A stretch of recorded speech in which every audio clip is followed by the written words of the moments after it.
The UK property market is lying to you. If you've been watching the news since Rachel Reeves stood up at the dispatch box, you've been sold a very specific, very dangerous story. They want you to believe that the buy-to-let era is dead. They want you to believe that the new stamp duty hikes, the capital gains shifts, and the war on landlords are the final nail in the coffin. And if you listen to the mainstream media, you should be selling everything you own right now. But here is what they aren't telling you. While the amateur landlords are panic selling, the institutional money, the people who actually control the game, are quietly doing something very different.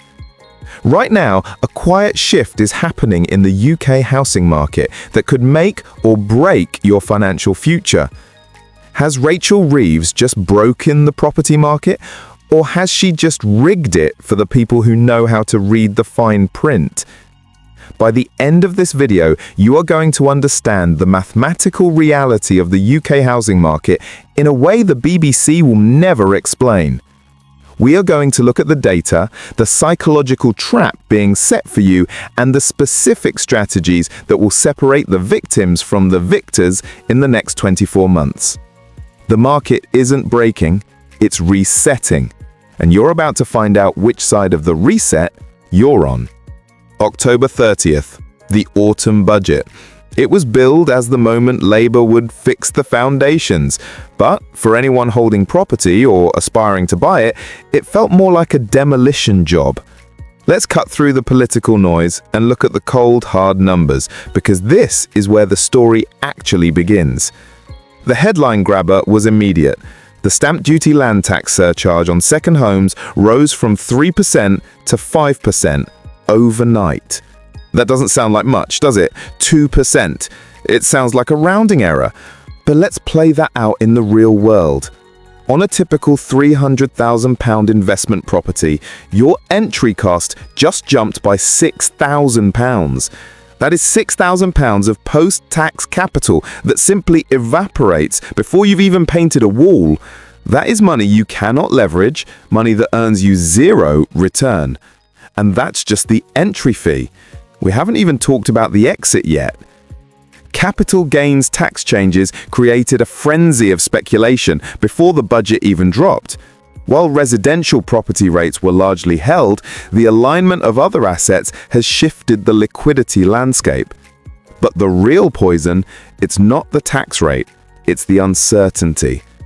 Markets hate taxes, sure, but markets loathe uncertainty. And what we are seeing right now is a psychological phenomenon known as recency bias colliding with loss aversion. Right now, landlords across the UK are looking at their portfolios. They see Section 24 preventing them from deducting mortgage interest. They see the Renters' Rights Bill looming on the horizon, banning no-fault evictions. And now they see a government that views them as an easy target for revenue generation. The natural human reaction is flight. Run, sell, get out while you can. And the data confirms it. Zoopla and Rightmove have reported a surge in ex-rental stock hitting the market. The landlord exodus makes for a great headline. But pause for a second. If everyone is selling, who is buying? Because the volume of transactions hasn't hit zero. Someone is taking the other side of that trade. And this is where the UK property market gets interesting. To understand if the market is broken, we have to look at the engine room that nobody talks about, the bond market. I know you clicked on this video to hear about houses, and I'm talking about government debt. But stick with me, because this is the open loop that decides whether you can afford a mortgage next year. When Rachel Reeves announced massive borrowing to fund investment, the gilt market, the people who lend money to the UK government, got nervous. Yields spiked. When gilt yields spike, swap rates spike. When swap rates spike, your mortgage rate goes up. We were promised that interest rates were on a downward trend. The Bank of England cut the base rate. Great news, right? Wrong, because the budget is inflationary. By pumping money into the economy and increasing the national minimum wage and employer national insurance, businesses have higher costs, They pass those costs on to you. Prices rise, inflation sticks. So, the Bank of England has to keep rates higher for longer to fight that new inflation. This is the hidden tax of the budget. It's not just the stamp duty on the buy, it's the interest rate on the hold. So, is now a good time to buy property in the UK? To answer that, we have to look at the death of the dinner party landlord. Let's run a scenario. This is why the amateur investor is going extinct. Meet Dave. Dave represents the old way of doing things. Dave buys a property in his own name. He pays the new 5% surcharge. He pays 40% tax on his rental income because he can't deduct his mortgage costs thanks to Section 24. His mortgage rate just ticked up to 5.5% because the bond market didn't like the budget. When you run the numbers, Dave is subsidizing his tenant to live there. Dave is losing money every single month, praying for capital appreciation that might not come for 3 years. Dave is the one selling right now. Dave represents the broken market. But now look at the professional. They buy through a limited company structure. They still pay the surcharge, painful but deductible against future corporate profits in specific ways or absorbed by lower purchase prices.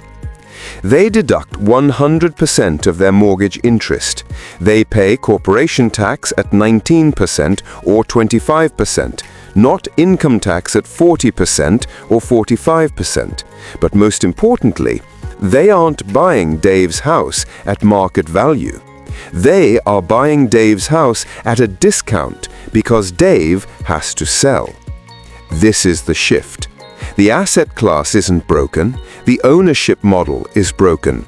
We are moving from a nation of amateur landlords to a nation of corporate housing providers.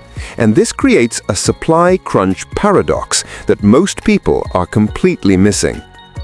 Let's talk about the law of unintended consequences. Rachel Reeves wants to help first-time buyers. That's the stated goal. Push landlords out, free up stock, prices soften, young people buy. Ideally, that sounds noble. But there is a flaw in that logic that is so large you could drive a double-decker bus through it. There are roughly 5 million households in the private rented sector in the UK. If 10% of landlords sell up, that's 500,000 homes hitting the market. Great for buyers? Maybe. But where do those 500,000 tenants go? They don't disappear. They still need homes. And most of them cannot buy, even if prices drop 10%, because they can't pass the mortgage affordability stress tests, which, remember, just got harder because rates are staying higher. So, you have the same number of tenants fighting over a shrinking pile of rental properties. Basic Economics 101. Supply drops, demand stays constant, price goes up. We are already seeing this. Rents in the UK are rising at the fastest pace on record. By trying to fix the housing market, the government has inadvertently poured gasoline on the rental crisis. For the landlord who stays, the one who weathers the storm, optimizes their tax position and refuses to panic, this budget is actually a gift. Why? Because your competition is leaving the game. The barrier to entry has been raised. A 5% surcharge acts like a moat around the castle. It's harder to get in, which means those already inside are protected from new supply diluting their product. So, if you are sitting there with cash or with equity, what do you actually do? If you ask a generic financial advisor, they might say, wait and see. But wait and see is the strategy of the poor. Wealth is made in the transition.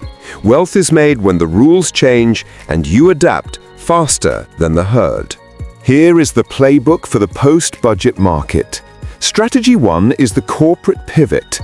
If you are buying investment property in your personal name in 2025, you are likely making a mistake, unless it's your main residence. The tax environment is entirely designed to funnel you into a limited company, an SPV. The mortgage interest relief alone is the difference between profit and bankruptcy. But more than that, it allows you to control how you take income. You don't pay tax until you take the money out. You can reinvest gross profits. You create a compounding machine. Strategy 2 is the broken asset play. Yield is vanity. Cash flow is sanity, but capital growth is wealth. With interest rates at 5%, a turnkey property offering a 6% yield makes you no money. You need to force appreciation. This means buying the unmortgageable, the probate sales, the damp, the dated, the ugly. Why? Because the amateur investors, the ones scared off by Rachel Reeves, don't know how to refurbish. They want the easy life. When you take the easy option off the table, the difficult option becomes highly profitable. Strategy 3 relies on real data, the northern powerhouse. The stamp duty surcharge is a percentage. 5% on an £800,000 flat in London is £40,000. 5% on an £80,000 terrace in Burnley is £4,000. The math tells you to move north. The yields in Manchester, Liverpool and Leeds still stack up against higher mortgage rates. London yields simply do not.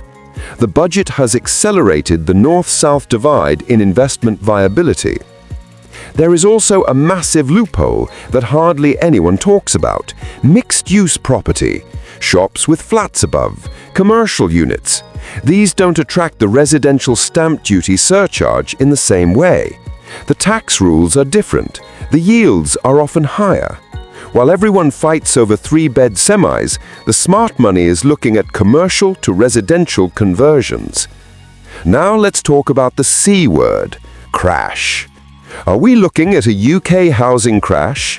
Twitter says yes, the comment section says yes. But look at the fundamentals. We are an island with a rising population and a planning system that makes it almost impossible to build at speed. Labour has promised 1.5 million homes. Do you know how hard that is? That requires building a new city the size of Birmingham every single year. It's not going to happen. They can't get the labour, they can't get the materials, they can't get the planning permission past the NIMBYs. So what happens when you promise supply but fail to deliver while demand continues to grow? Prices are supported. They might stagnate, they might dip 5% in real terms adjusted for inflation, but a 30% nominal crash, that would require forced selling. That would require unemployment to skyrocket and people to be unable to pay mortgages. But banks are now stress testing so strictly that the people holding mortgages can afford them. The crash isn't in nominal prices. The crash is in transaction volume. The market freezes. And in a frozen market, cash is king. If you have liquidity or access to private finance, you can pick off the desperate sellers, the Daves we talked about earlier, at 15 to 20% below market value. That is where your profit is made, not on the market rising, but on you buying correctly. Rachel Reeves hasn't broken the market. She has professionalized it. She has raised the bar. The days of buying a house, forgetting about it, and getting rich are over. That was a 20-year anomaly fueled by cheap debt. We are returning to the historic norm. Real estate is now a business. It requires strategy, tax planning, and active management. The government knows they need private landlords. They can't house the population without us. Eventually, the pendulum will swing back. Rates will stabilize, maybe not to 1%, but to a healthy 3.5% or 4%. Rents will continue to rise to cover the new costs. And in 10 years' time, you will look back at this moment of panic, of new taxes, of headlines screaming sell, and you will realize it was the greatest buying opportunity of the decade. Most people who watch this video will do nothing. They will complain in the comments about the government. They will moan about the interest rates. They will sit on their hands and wait for a perfect time that never comes. And in 5 years, they will be in the exact same financial position they are in today. But a few of you, maybe 1%, will realize that chaos is a ladder. You will educate yourself on limited companies. You will analyze the deals that others are ignoring. You will negotiate hard. You won't be a landlord. You will be an investor. The UK property market has survived world wars, financial crashes, and pandemics. It will survive Rachel Reeves. The question isn't whether the market will survive. The question is, will you capitalize on it?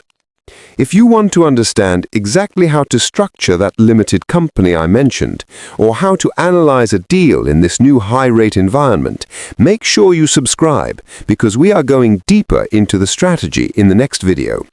Don't let the headlines dictate your future. Look at the numbers.